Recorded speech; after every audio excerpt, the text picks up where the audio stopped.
Olá, sejam todos bem-vindos para mais uma aula de Física do nosso Pré-ENEM. Eu sou o professor Hélio, vou estar agora com vocês, dando continuidade a esse conteúdo tão importante que o professor Douglas deu início com vocês. Hoje, na nossa aula 7, nós vamos estudar um tema muito importante que dá continuidade aos temas anteriores, que é o assunto de trabalho. Quando a gente fala em trabalho na física, é muito importante a gente entender esse conceito para não confundirmos com o conceito que a gente tem do nosso dia a dia. Está certo? Vamos ver aqui no nosso slide um exemplo que a gente tem do nosso dia a dia de conceito de trabalho, que é esse. É o que todos nós imaginamos, né? Quando falamos em trabalho, o que vem logo na nossa mente é essa cena, não é verdade? Isso aqui é apenas um exemplo de vários que a gente tem no nosso dia a dia. Quando talvez você fale de trabalho, você vai lembrar dos trabalhos que os professores passam para vocês, né? Trabalho de química, física, matemática, português, professor, é tanto trabalho.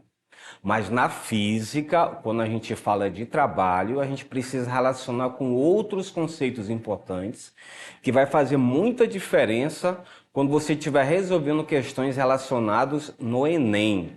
E também quando você for prestar, né, algum tipo de concurso também. Vamos lá então para o conceito de trabalho?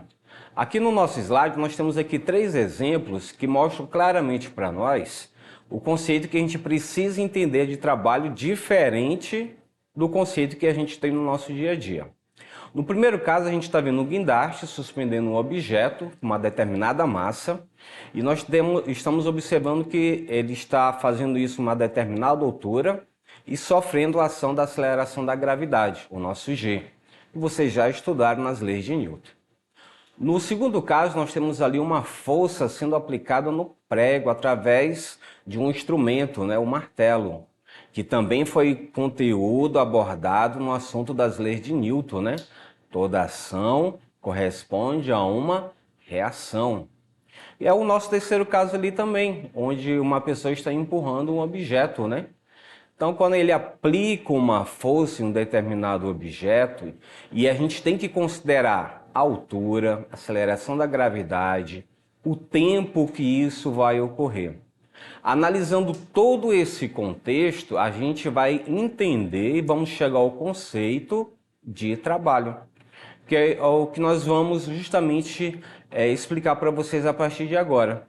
Diferente do uso corriqueiro do nosso dia a dia, que exige talvez um esforço físico, um esforço intelectual, tempo para você estar lá escrevendo, pesquisando, na física, quando a gente fala de trabalho, significa que nós vamos exercer uma força sobre um corpo enquanto ele se move de um local para o outro, conforme a gente viu no slide anterior, né? O objeto sendo suspenso, a força sendo aplicada num prego, a pessoa empurrando o automóvel. Então, realizar trabalho implica a transferência de energia de um sistema para outro. E para que isso ocorra, são necessários uma força e um deslocamento adequado. Quando isso ocorre tudo junto, nós dizemos que temos um trabalho. Portanto, anotem aí.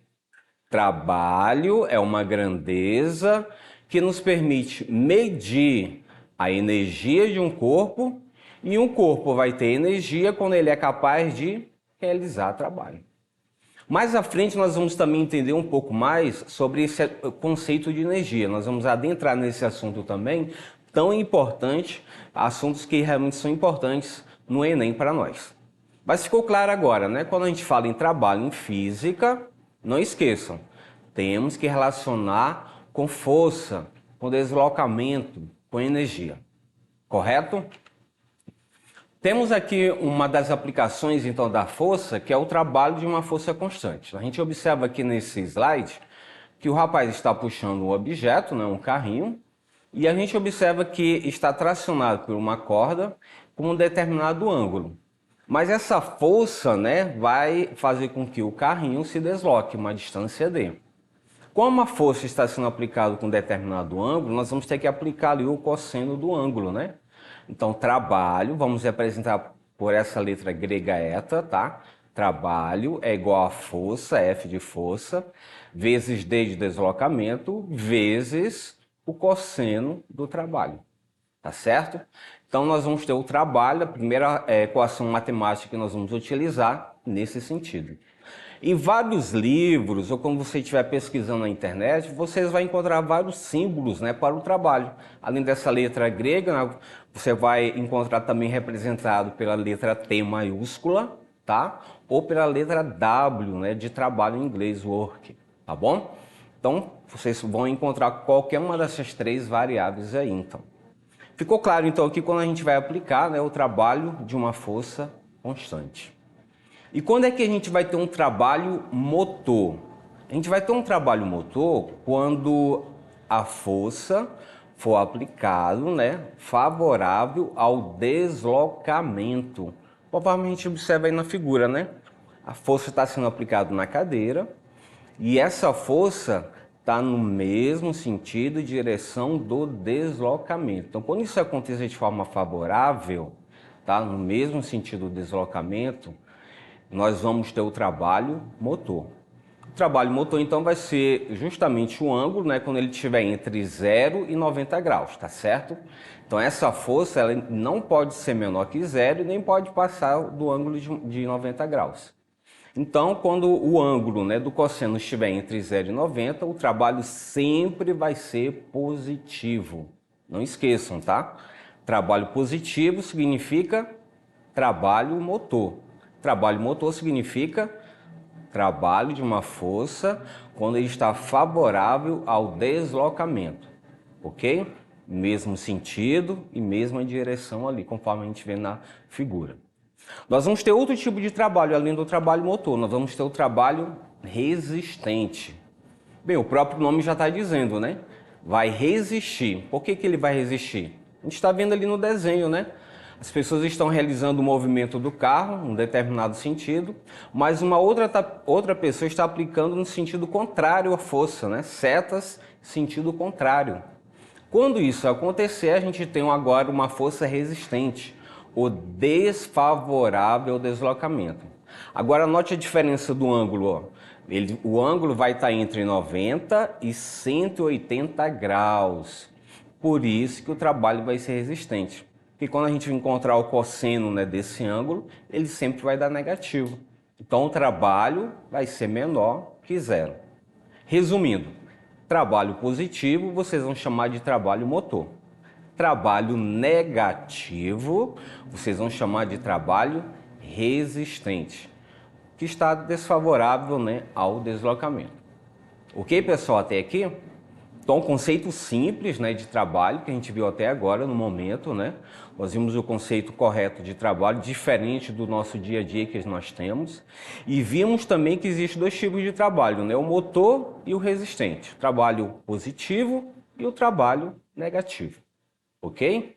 Dando continuidade, então, nós vamos ver agora as equações que nós vamos aplicar, além daquela primeira que nós já demonstramos. No primeiro caso, quando a gente tiver a força e o deslocamento na mesma direção e mesmo sentido, então nós já sabemos que o trabalho é positivo, é trabalho motor. E como vimos, então, se o ângulo for de 0 graus, então a gente sabe que cosseno de 0 é 1. Então a gente resume a fórmula daquela maneira. Trabalho é igual a força vezes deslocamento. Certo?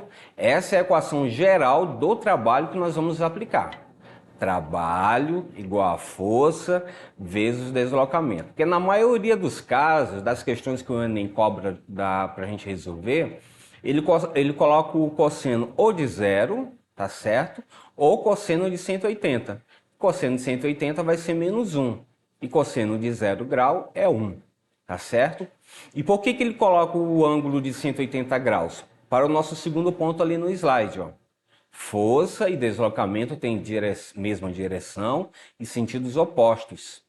Como ele vai ter sentidos opostos, cosseno de 180 graus, mais uma vez lembrando, é menos 1.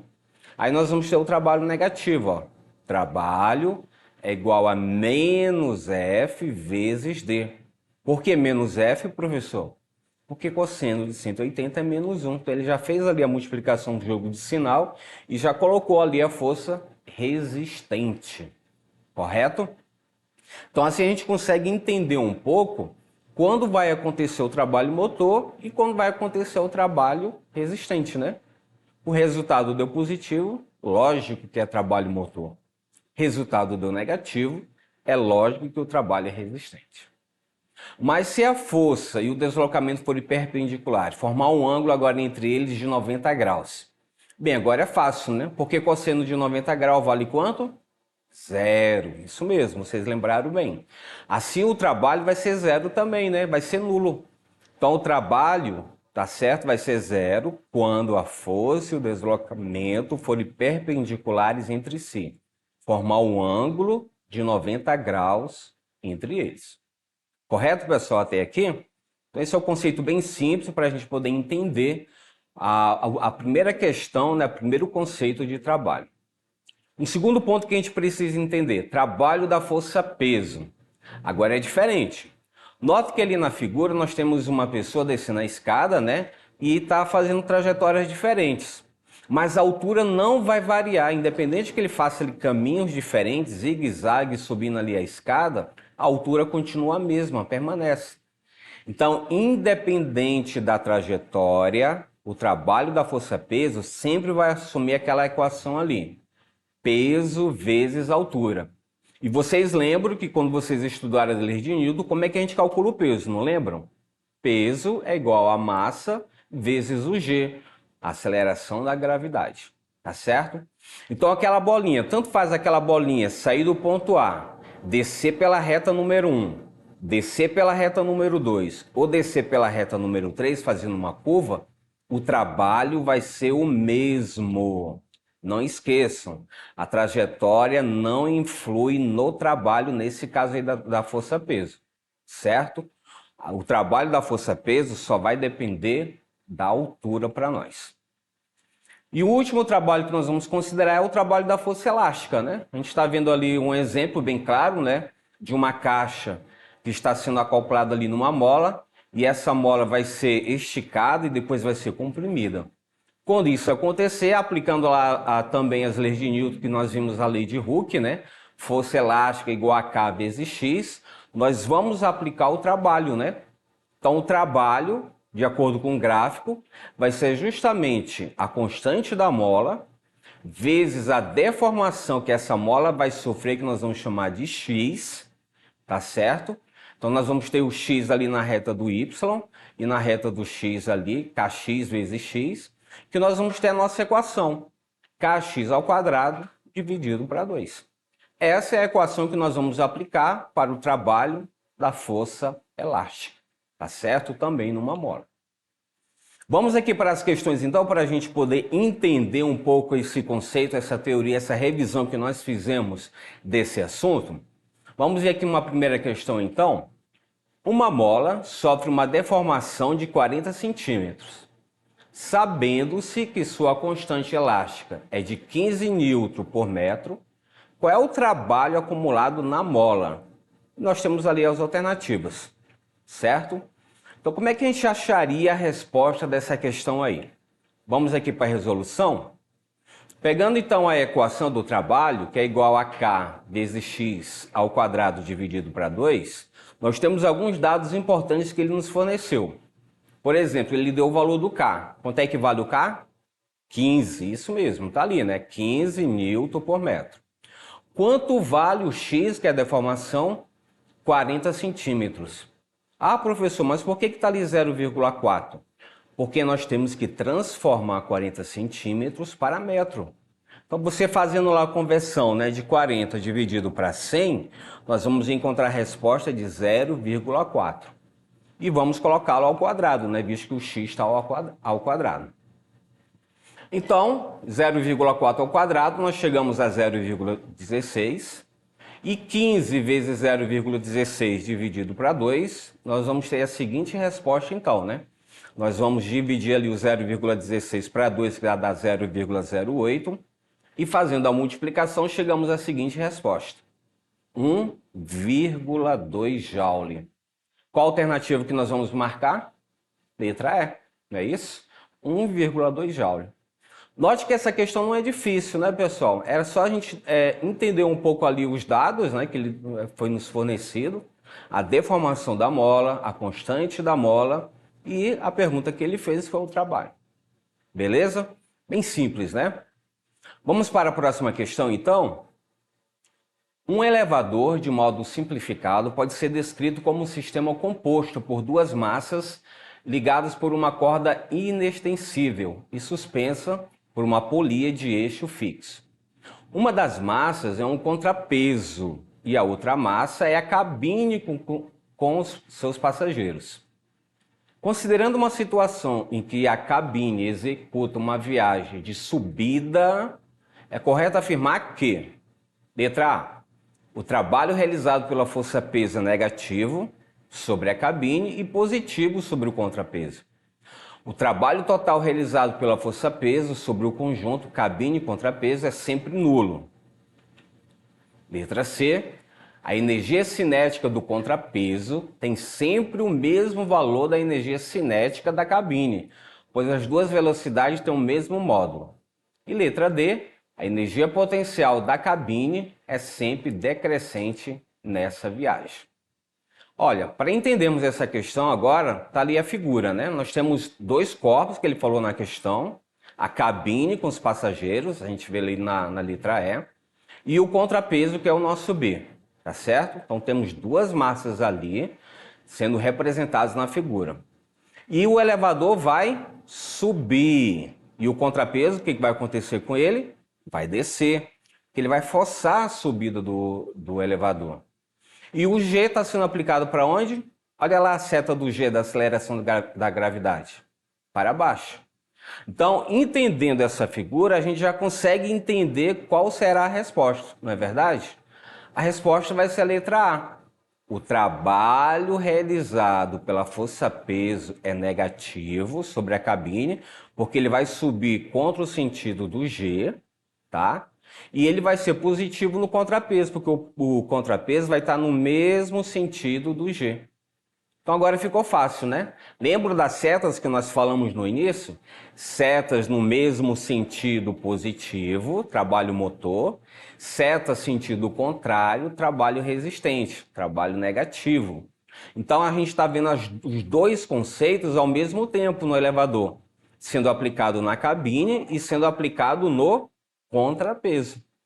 Uma ótima questão para a gente entender e que justamente no Enem se cobra muito, né? Se cobra o conceito para a gente aplicar no dia a dia. Então é bom entendermos os conceitos de física nesse sentido e relacionar sempre com o nosso dia a dia.